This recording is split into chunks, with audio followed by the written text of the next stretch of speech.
Hello friends, नमस्ते, अस्सलाम वालेकुम।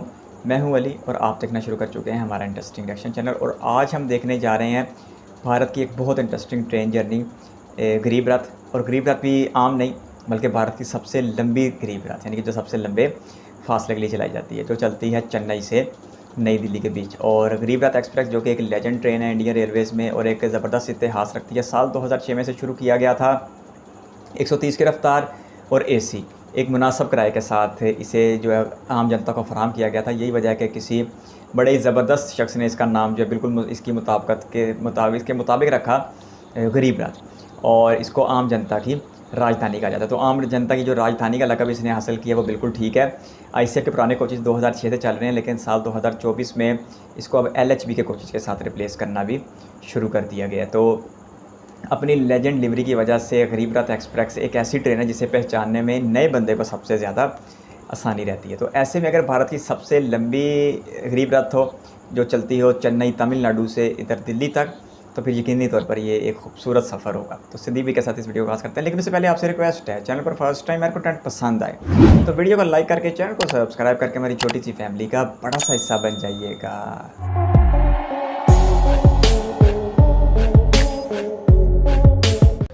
तो फिलहाल मैं हूँ MGR चेन्नई रेलवे स्टेशन पे और आज मैं जर्नी करने वाला हूँ, नहीं कोई शताब्दी या फिर किसी वंदे भारत में नहीं, बल्कि आज मैं ट्रैवल करने वाला हूँ एक लेजेंडरी गरीब रथ एक्सप्रेस में। और वो लेजेंडरी गाड़ी है train number 12611 MGR Chennai central Hazrat Nizamuddin गरीब रथ एक्सप्रेस में। और इसके साथ ही साथ ये गरीब रथ एक्सप्रेस इंडिया की सबसे लंबी दूरी की गरीब रथ भी है। और यहाँ पर डिपार्चर हो चुका है मैसूरू चेन्नई वंदे भारत एक्सप्रेस का बरस्ता बेंगलोर। तो जैसा कि मैंने आप सभी से प्रॉमिस किया था कि जल्दी ही चेन्नई गरीब रथ में यात्रा करने वाला हूं, तो फाइनली यात्रा कर रहा हूं चेन्नई गरीब रथ एक्सप्रेस में। और बिल्कुल ये जर्नी बहुत लंबी होने वाली है, करीब 2175 किलोमीटर की जर्नी जो है वो होने वाली है। हालांकि अच्छी बात ये है कि ये ट्रेन स्लो नहीं है, बिल्कुल फास्ट है, 130 की रफ्तार में चलती है। और ये दूरी जो है वो हम करीब 28.5 घंटे पूरी करने वाले। तो इस गरीब रथ का डिपार्चर यहाँ चेन्नई से सुबह 6 बजे है और अगले दिन करीब 10:30 बजे हम पहुँचेंगे हज़रत निज़ामुद्दीन रेलवे स्टेशन। और ये रहा मेरा कोच जीवन, यानी कि बिल्कुल आखिरी वाला कोच में ट्रैवल करने वाले हम। इसके ठीक पीछे जो जनरेटर कार है वो है, और बिल्कुल पीछे वाला कोच और सामने हमारे गार्ड साहब जो है वो बिल्कुल तैयार हैं फ्लैग ऑफ करने के लिए इस ट्रेन को। डिपार्चर बस होने वाला है, तो फाइनली बिल्कुल अपने तय वक्त यानी कि सुबह के 6 बजे अपना डिपार्चर हो चुका है चेन्नई सेंट्रल रेलवे स्टेशन से और इस सफ़र की शुरुआत हो चुकी है। ये किसी भी जर्नी के शुरू करने का अच्छा वक्त है, ख़ुसूसन अगर नई जर्नी हो तो पूरा दिन बीच में देखने को मिलता है। और हमारी ट्रेन के डिपार्चर के साथ मैसूर शताब्दी एक्सप्रेस का भी डिपार्चर साथ में बिल्कुल हुआ। MGR चेन्नई सेंट्रल मैसूरू शताब्दी एक्सप्रेस। मैसूर के लिए काफ़ी रश बना हुआ है,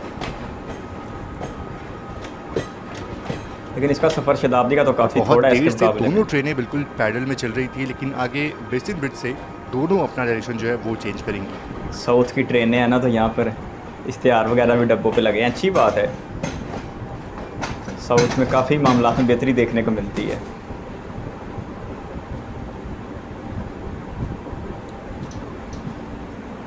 ये बीच में आई train number 12602 Mangaluru Central Chennai Central express.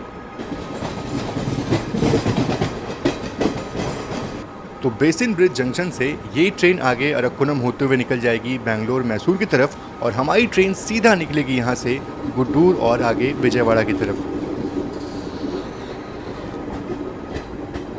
पर हाँ, इस ट्रेन में ये है कि जो सीट आप बुक करोगे वो सीट आपको मिलने वाली है। साइड लोअर मैंने बुक की थी और बिल्कुल साइड लोअर जो है वो मुझे मिली है। तो बिल्कुल आगे की जर्नी जो है बहुत ही कंफर्टेबल होने वाली है। और बहुत लोग को डाउट होता है कि गरीब रथ में आपको एक्स्ट्रा पे करना होता है पेट्रोल के लिए, पर ऐसा नहीं है, टिकट में ये सब इंक्लूड होता है।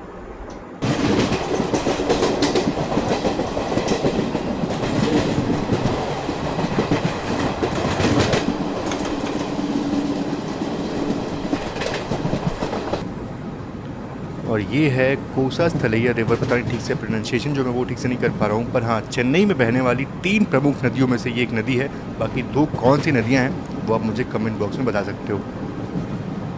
विजयवाड़ा के पास से कोई मेरे ख्याल कृष्णा नदी आती है। साइड डोर सीट जो है वो मिली है और आराम से जर्नी जो है वो मैं कर सकता हूँ। साइड मिडल सीट ना होने से ये है कि रश थोड़ा कम है, बिल्कुल थोड़ा खाली खाली आपको ट्रेन लग रहा होगा। अदरवाइज़ अगर मैं बात करूँ सहरसा गरीब रथ एक्सप्रेस की, जिसमें मैंने यात्रा की थी, उसका एक्सपीरियंस तो बहुत ही ख़राब था। अभी जिस ट्रेन निकली है और सभी लोग जो हैं वो ऑलमोस्ट सो चुके हैं फिर से। हाँ, नींद तो आ रही है क्योंकि सुबह 6 बजे ट्रेन जो है वो निकलती है। बाकी हाँ, अब ट्रेन का सीधा हॉल्ट जो है वो गुड्डूर जंक्शन पे होने वाला है। उससे पहले हमारी ट्रेन जो है वो बिल्कुल नॉन स्टॉप चलने वाली है वहाँ तक।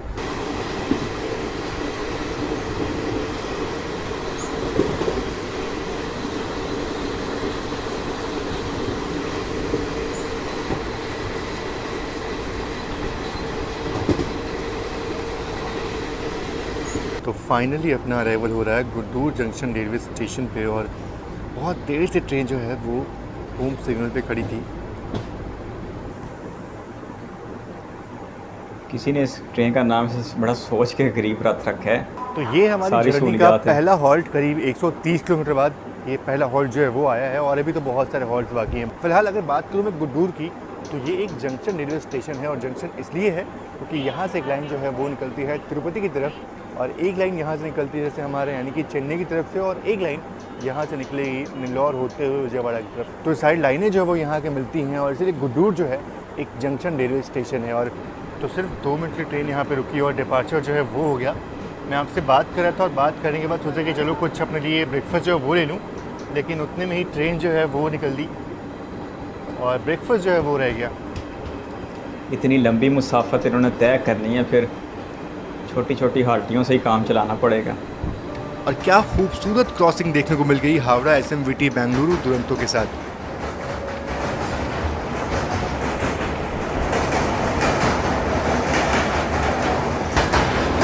अच्छी दुरंतो है, एक भी डब्बा जो है वो उसकी अपनी ओरिजिनल लिवरी का नहीं लगा हुआ। हर तरफ लालो लाल हुई पड़ी है। गरीब रथ भी अब तो ख़त्म हो रही है।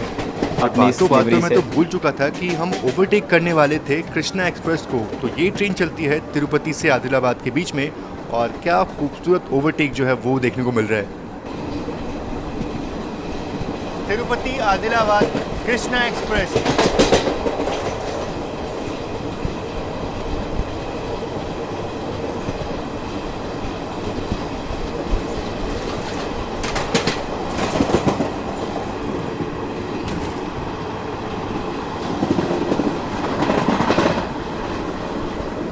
सारे एक जैसे ICF के कोचेस। हाल जो है वो नेल्लोर को हम स्किप कर रहे हैं और ये सामने खड़ी है टाटा नगर एर्नाकुलम।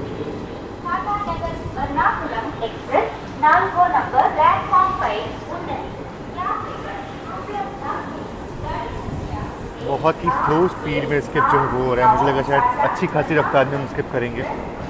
और जल्दी से आप मुझे कमेंट बॉक्स में बताओ कि नेल्लोर स्टेशन को क्रॉस करने के तुरंत बाद कौन सी रिवर जो है वो आती है। यार इसी जगह पे है कहीं कृष्ण नदी का नाम सुना हुआ है, ये विजयवाड़ा के आसपास। हाँ, ये है पेन्ना रिवर जिसका उद्गम होता है बेंगलुरु के पास नंदी हिल से।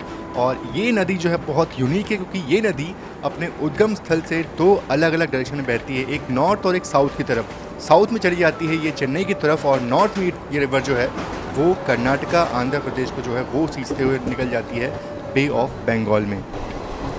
बात है यार, तो इस तरह मेरे ख्याल से सामने से 127-110 सिकंदराबाद गुड्डूर सिम्हापुरी एक्सप्रेस जो है वो क्रॉस हो रही है।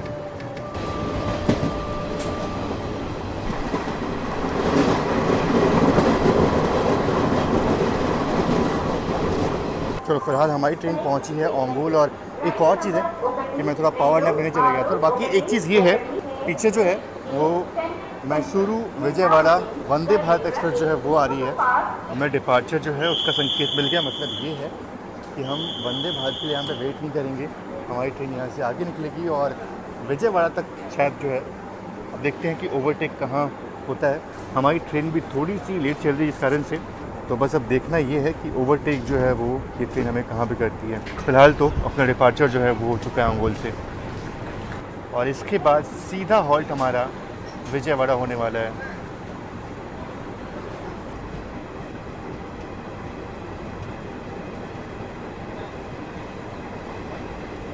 तो ओंगोल से निकलने के बाद ना ट्रेन बिल्कुल कहीं रुकी नहीं और मैं बस वेट कर रहा था कि वंदे भारत जो है वो ओवरटेक करेगी, पर पहुंचने वाले, मेरे ख्याल से बस पहुंचने वाले हैं विजयवाड़ा, और अभी तक ओवरटेक जो है वो हमारी ट्रेन ने लिया नहीं। तो अब मुझे लगता है कि ओवरटेक का जो सपना है वो बिल्कुल यहाँ पे ख़त्म होता है। बाकी चलो अराइवल जो है वो लेते हैं विजयवाड़ा का, लेकिन उससे पहले जो कृष्णा नदी है वो आने वाली है, तो दिन के वक्त में बहुत दिनों बाद में देखने वाला हूँ नदी को, तो वो देखते हैं और उसके बाद से अपना अराइवल होगा विजयवाड़ा जंक्शन पे। और बात करूं अगर मैं कृष्णा नदी की, तो ये इंडिया की 3rd लॉन्गेस्ट रिवर है, जिसकी शुरुआत होती है महाबलेश्वर महाराष्ट्र में और फिर वहां से महाराष्ट्र, कर्नाटका, तेलंगाना, आंध्र प्रदेश को सींचते हुए ये नदी मिल जाती है बे ऑफ बंगाल में। और बहुत टाइम के बाद कृष्णा नदी को मैं बिल्कुल दिन के उजाले में देख रहा हूँ, अदरवाइज़ रात के वक्त में नदी जो है वो गुजरती थी और ठीक से देख नहीं पाता था। तो चलिए फाइनली अपना अराइवल हो चुका है विजयवाड़ा जंक्शन रेलवे स्टेशन पे। जिस तरह भरूच के साथ नर्मदा, प्रयागराज के साथ दोनों का संगम गंगा जमुना का देखने को मिलता है। तो वक्त हो चुका है 11:38 का और फाइनली पहुंच चुके हैं विजयवाड़ा जंक्शन रेलवे स्टेशन। दिन के वक्त में ना बहुत दिनों बाद मैं इस स्टेशन को देख रहा हूँ, अदरवाइज़ रात के वक्त में स्टेशन निकलता था। बाकी अगर मैं बात करूँ ना तो पूरे रास्ते भर में, मतलब ओंगोल से निकलने के बाद कहीं भी ट्रेन जो है वो रुकी नहीं और वंदे भारत जो है वो हमारी ट्रेन को ओवरटेक जो है वो की नहीं। तो ऐसा लगा था कि शायद वंदे भारत जो है वो हमारी ट्रेन को ओवरटेक करेगी। बाकी बात करूँ विजयवाड़ा पहुँचने की, तो यहाँ पहुँचने का जो सही समय था वो थे 11:40, पर ट्रेन यहाँ पे ऑलमोस्ट लाइक 5 मिनट पहले ही पहुँची है और 11:50 में डिपार्चर जो है वो होगा अपना।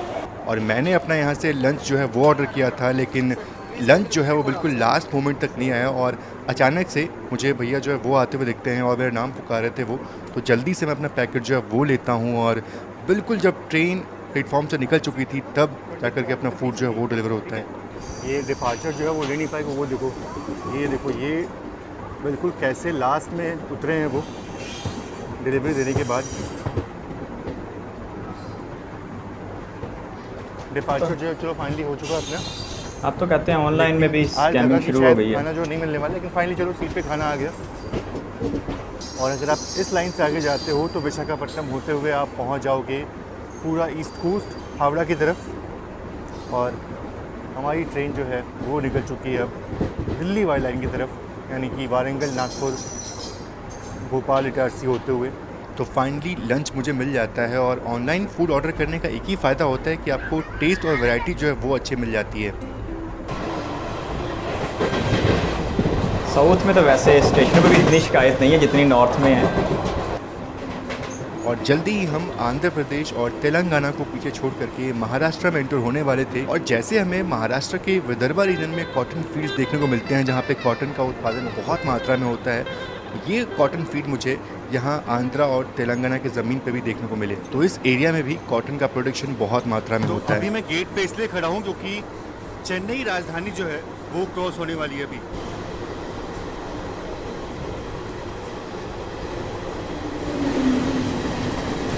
खैर ये तो पता नहीं कौन सी ट्रेन है, पर चेन्नई राजधानी तो बिल्कुल नहीं है।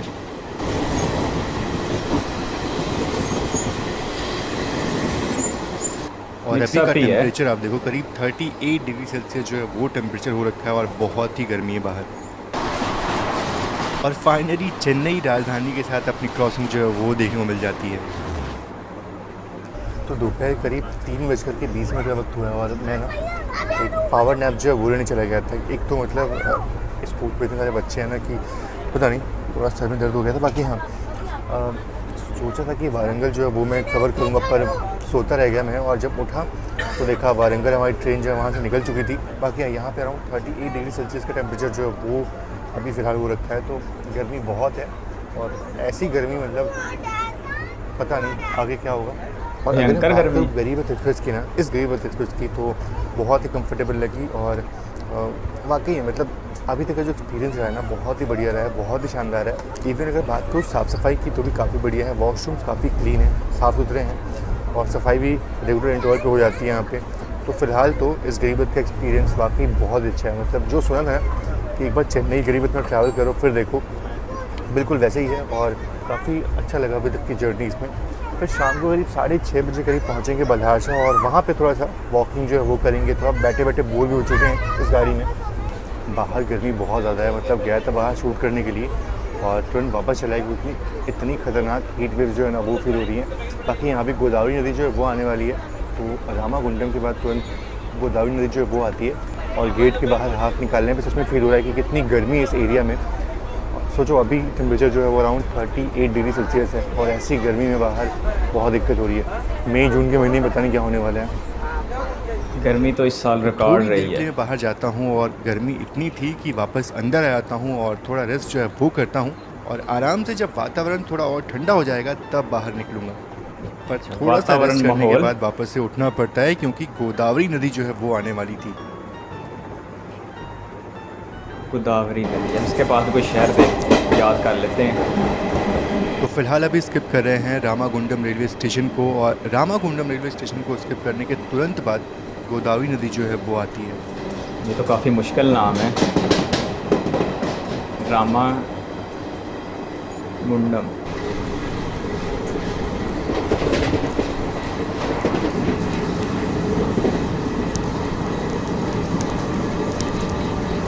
और बात करूं अगर गोदावरी नदी की, तो ये भारत की दूसरी सबसे बड़ी नदी है जिसकी शुरुआत होती है त्रिमुकेश्वर, नासिक, महाराष्ट्र में और फिर तेलंगाना, आंध्र प्रदेश, छत्तीसगढ़, उड़ीसा को सींचते हुए ये नदी फाइनली बे ऑफ बंगाल में जाके मिल जाती है।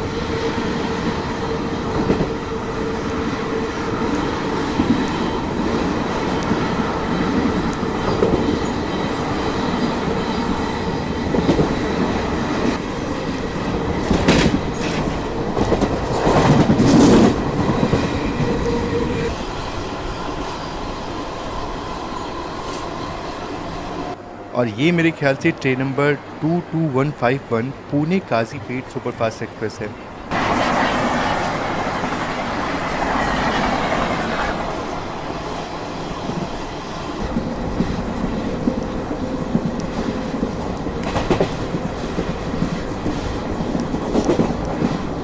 और धीरे धीरे शाम ढल रही होती है और जो मौसम इतना गर्म था दोपहर में, अब जाकर के फाइनली मौसम थोड़ा ठंडा हो रहा है और काफ़ी अच्छा फील हो रहा है जर्नी करने में अब।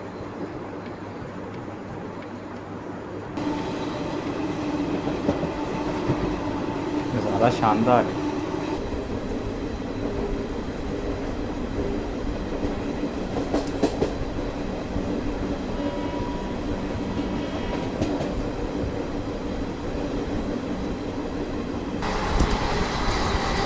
और ये मेरे ख्याल से train number 17004 Ballarshah Kazipet Ramgiri Express है। लेकिन एक और चीज़ ये है कि अभी हम ओवरटेक करने वाले हैं केरला एक्सप्रेस को, तो देखते हैं कि वो ओवरटेक जो है वो कहाँ पे होता है।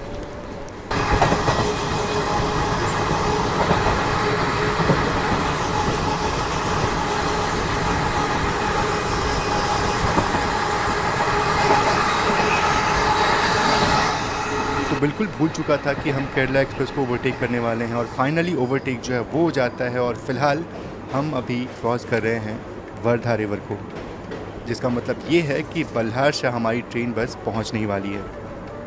वैसे अगर बात करूं वर्धा नदी की, तो जो सतपुरा की गोद से निकलती है और पूरे विदर्भा रीजन को सींचते हुए ये आखिर में गोदावरी नदी से मिल जाती है और विदर्भा में रहने वाले लोगों के लिए ये जीवन दान का काम करती है।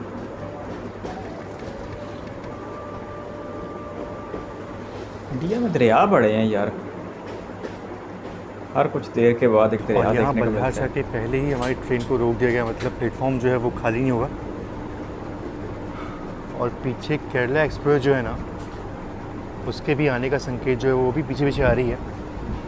तो बैक टू बैक बहुत सारे अराइवल जो है वो बल्हार शाह में हो रहे हैं। त्रिवेंद्रम राजधानी है वो तो दूसरे रास्ते से आती है, गुजरात महाराष्ट्र वाली साइड से। अब ये कौन सी ट्रेन क्रॉस हो रही है बिल्कुल आइडिया नहीं है। मेरे ख्याल से जयपुर मैसूरू जो है वो हो सकती है, पर बिल्कुल कंफर्म नहीं बोल सकता मैं। अब स्टेशन पे पहुंचने के बाद ही समझ में आएगा मुझे। ये फिर जो केरला एक्सप्रेस है शायद ये फिर इधर से आती हो।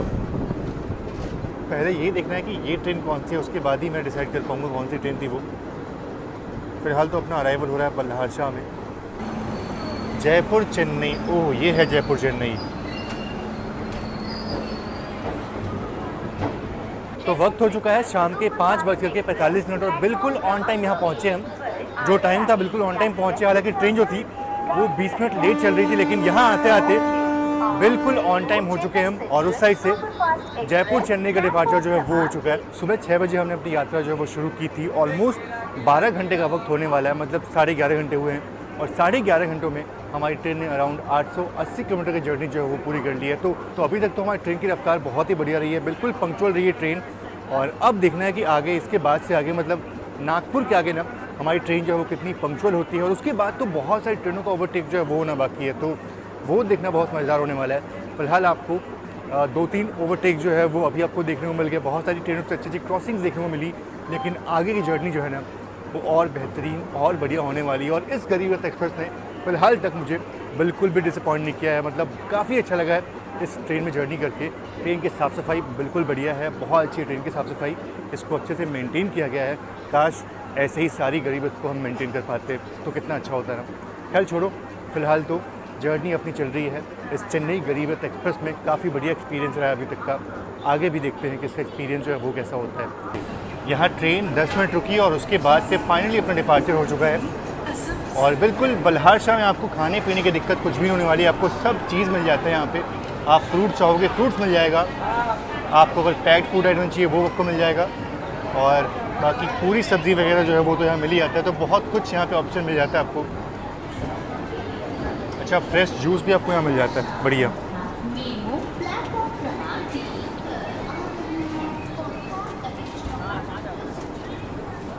और क्या खूबसूरत सनसेट जो है वो हो रहा है।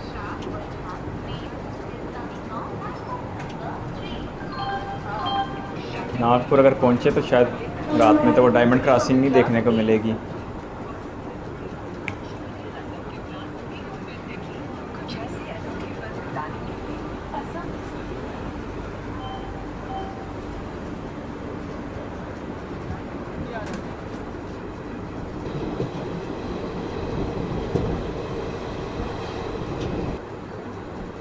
तो इसी शाम के साथ आज के इस पार्ट को यहीं पे ख़त्म करते हैं, और वीडियो लंबा हो जाएगा, जिस कारण से सेकंड पार्ट में मैं आपको आगे की जर्नी जो है वो दिखाऊंगा। तो बल्हारशाह से हज़रत निज़ामुद्दीन की जर्नी जो है वो आपको मैं नेक्स्ट पार्ट में दिखाने वाला हूँ। तब तक के लिए आप सभी का बहुत बहुत धन्यवाद इस वीडियो को देखने के लिए।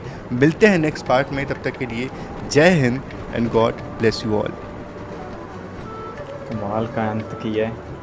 इंडिया की लॉन्गेस्ट गरीब रथ एक्सप्रेस जो कि 2178 किलोमीटर का फासला तय करती है और चलाई जाती है चेन्नई सेंट्रल MRG या MGR नामी स्टेशन से, क्योंकि कुछ एक स्टेशन के नाम अच्छे खासे बड़े हैं, जिस तरह बेंगलोर SMVT और मुंबई CMST। तो इसका भी MRG या MGR इसका भी इतना कन्फर्म नहीं, लेकिन इतना ज़रूर पता है कि ये भारत के 5 सेंट्रल स्टेशन में से एक है और साउथ का एक मरकज़ी रेलवे स्टेशन है। और यहाँ से चलती है भारत की सबसे लंबी तरीन गरीब रथ एक्सप्रेस। और सबसे ज़बरदस्त बात यह है कि ये एक ऐसे वक्त में चलती है जब सुबह सुबह का वक्त होता है और आगे पूरा दिन जर्नी जो है वो देखने को मिलती है। ये सबसे बड़ी बात है, क्योंकि बाज़ दफ़ा कुछ ट्रेनें ऐसी चलती हैं जिनका बहुत बड़ा सफ़र का जो हिस्सा है या आधे से ज़्यादा सफ़र जब रात में कट जाता है, तो नए बंदे के लिए जो है ये एक इतना ज़्यादा ज़बरदस्त नहीं रह जाता। लेकिन ये गरीब रथ एक्सप्रेस की बात चाहिए कि ये सुबह 5:30 बजे चेन्नई से निकलती है और 2178 किलोमीटर का फासला तय करती है 28 घंटे में, और नई दिल्ली तक पहुंचती है। तो बल्हारशाह तक तो संदीप भाई भी आ गए हैं और नागपुर इन्होंने देखा, और उसके बाद बीच में काफ़ी सारे शहर आ रहे थे, काफ़ी सारी बीच में नदियां आ रही थी, और बीच में जो है विजयवाड़ा के पास मशहूर ज़माना कृष्ण नदी भी देखने को मिली, और भी बीच में काफ़ी नदियाँ और काफ़ी जो है वो इलाके आ रहे थे। और बीच में गर्मी भी बहुत ज़्यादा आ रही थी। संदीप भाई कह रहे थे कि गर्मी इतनी ज़्यादा है कि 38 डिग्री सेंटीग्रेड पर भी ऐसा लग रहा है जैसे हीट स्ट्रोक का जो है वो समा पैदा हो चुका है। और ये जिस महाराष्ट्र के इलाके में चले या खुश्क इलाके में चले, तो कपास की काश्त इस बात की निशानदेही कर रही थी कि इस इलाके में एक सख्त मौसम बना रहता है गर्मी के मौसम में। तो बाकी ज़बरदस्त ट्रेन है और गरीब रथ है जी, अपनी लेजेंड लिवरी की वजह से पहचानी जाती है, अपने जो इसने आवाम को पिछले 18 बरसों से सहूलियात दी हैं उसकी वजह से पहचानी जाती है, और आज भी बड़ी ज़बरदस्त कामयाबी के साथ चल रही है। लेकिन एक कमी तो नहीं, लेकिन एक इजाफा देखने को मिलता है, वो ये कि अब इसकी जो लेजेंड लिवरी है वो जो बेहतरीन ग्रीन और येलो के साथ एक बेहतरीन कम्बिनेशन था, वो अब ख़त्म होके LHB के रेड कोचेज आते जा रहे हैं। और अब आप राजधानी देख लें, कोई भी दूसरी सुपर फास्ट ट्रेन कोई देख लें, जिस तरह संपर्क क्रांति एक्सप्रेस देख लें, और उसके बाद अब हत्ता कि आप गरीब रथ भी देख लें तो आपको हर जगह पर लाल कोचेज़ मिलते हैं LHB के। तो अब ट्रेनों में जो है वो फ़र्क करना अच्छा खासा मुश्किल होता जा रहा है, क्योंकि लाल LHB कोचेज़ का एक ज़ोर है। लेकिन आज के दिन तक भी कुछ ट्रेनें ऐसी हैं जो अपनी मुनफरद लिवरी की वजह से पहचानी जाती हैं। दुरंतों की लिवरी तो खैर अब ख़त्म होगी, लेकिन तेजस है और उसके बाद शताब्दी भी किसी हद तक आप कह सकते हैं। और बस ये तेजस ही ज़्यादातर बचती है, जिसकी जो है वो लिवरी जो ज़्यादातर मुख्तलिफ है। लेकिन अब जो गरीब रथ थी इसकी आज से पहले तक तो मुख्तलिफ थी, लेकिन अब जितने भी ये 48-50 रूट्स के ऊपर चलती है, ये अब इसी साल के मार्च अप्रैल से ये चेंज होना शुरू हो गई थी LHB में। तो आवाम के लिए सहूलियात तो आ रही हैं, क्योंकि ये ICF के जो कोचेज़ थे ये 130 किलोमीटर फ़ी घंटा की रफ्तार के लिए अब साजगार नहीं थे। और बाकी जो इसमें कोई AC की कमी थी, अब जो नई कोचेज़ आई हैं उसमें AC जो है वो हर सवारी के लिए मुहैया किया जाएगा और 130 किलोमीटर फ़ी घंटा की रफ्तार के साथ भी बड़ी कंफर्टेबल चल सकती है। तो एक लंबी जर्नी थी, लेकिन संदीप भाई ने इसको बलहारशाह में ख़त्म कर दिया। और आगे अब वैसे भी रात का सीन आने वाला है, तो गरीब रथ की जर्नी जैसे भी देखो अच्छा लगता है, क्योंकि आवाम का एक बहुत बड़ा तबका है जिसके जज्बात वाबस्ते हैं गरीब रथ एक्सप्रेस के साथ, क्योंकि इसे आम जनता की राजधानी कहा जाता है। और जो असल वाली राजधानी है, चाहे CR राजधानी है, बेंगलुरु राजधानी है, या भारत की पहली हावड़ा राजधानी है, या भारत की सबसे लंबी त्रिवेंद्रम राजधानी है, उसके फर्स्ट AC में या उसके AC किसी भी AC क्लास में सफ़र कर पाना हर भारतीय के बस की बात नहीं है। लेकिन एक कई गुना कम के किराए पे अगर आपको 130 किलोमीटर फ़ी घंटा की रफ्तार और AC जैसी बुनियादी सहूलत मैसर आ जाए और पंक्चुअलिटी भी ज़बरदस्त हो, तो ऐसे में ये सारी सहूलियात इस ट्रेन को बनाती हैं आम जनता की राजधानी। तो साल 2006 से लेकर इसने आज तक आवाम को कभी मायूस नहीं किया और एक बिल्कुल कामयाबी के साथ आवाम के दरमियान ये मकबूल तरीन ट्रेन होती चली गई। और अब अपनी लेजेंड लिवरी खोने की वजह से इसका शायद वो शनाख्त ना रही। हालांकि एक वीडियो में जब पहली गरीब रथ LHB हुई थी, शायद यूपी की गरीब रथ थी या यूपी में चलने वाली कोई गरीब रथ थी, तो उस वक्त संदीप भाई ने कहा भी था कि यार हर जगह लालो लाल करी जा रहे हो, अगर डब्बे यही LHB के वाले कि अगर लिवरी वही वाली पुरानी वाली इस पर भी पेंट कर दी जाए, पुराने वाले का डिज़ाइन इस पर बना दी जाए, तो बुरा कोई नहीं था। लेकिन भाई ठीक है, रेलवेज़ बेहतर समझता है और उन्होंने जो है इसकी लिवरी जो है मुकम्मल तौर पर बदलने का इरादा कर रखा है। तो संदीप भाई के साथ दरियाओं के दरमियान से गुजरती हुई एक लंबी जर्नी देख के, उसका पार्ट 1 देख के अच्छा लगा। आप किस तरह का कंटेंट देखना चाहते हैं कमेंट बॉक्स में अपनी राय दे सकते हैं। ये वीडियो पसंद आई तो लाइक कर सकते हैं, चैनल पर फर्स्ट टाइम है तो सब्सक्राइब करके छोटी सी फैमिली का बड़ा सा हिस्सा बन सकते हैं।